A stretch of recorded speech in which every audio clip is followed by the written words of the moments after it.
Hey guys, it's Logan. This is my response to the rebuttal that Roxana did. She did a really good job in presenting some pretty valuable and key information. But a couple points I just want to point out.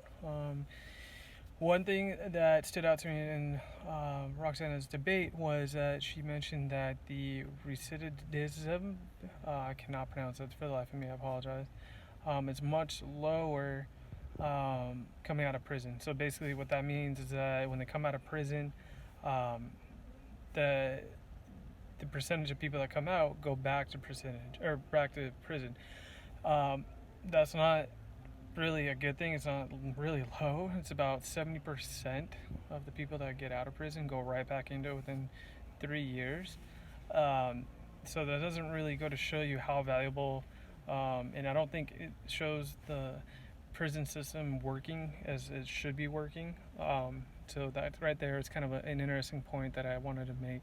The next thing was that uh, the education system that's in prisons, especially for the juveniles, um, don't some prisons don't offer the the basically educational goal. And I'm not saying all of them, but some don't.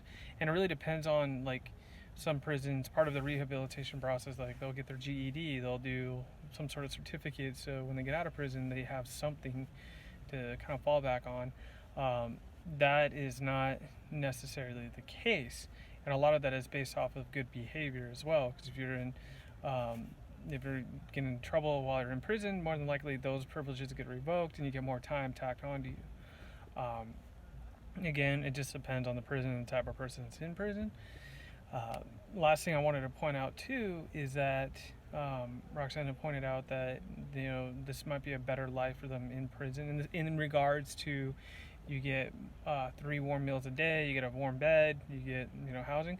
Which, if you look at it that standpoint, that compared to where some of these criminals come from, especially off the street, that if you look at it in that standpoint, yeah, that I could see that being a valid kind of like a psychological thing in the regards to like, hey, I got a place to sleep tonight. I know, and I got free meals, and I got all that. But that's not really the purpose of going to prison. Meaning, like, you shouldn't go to prison because of that. Some probably do, but which is a totally different area. Um, and if you look at Sweden here, what the United States really needs to mirror and go back on is how Sweden does their prison system, how their prison systems run.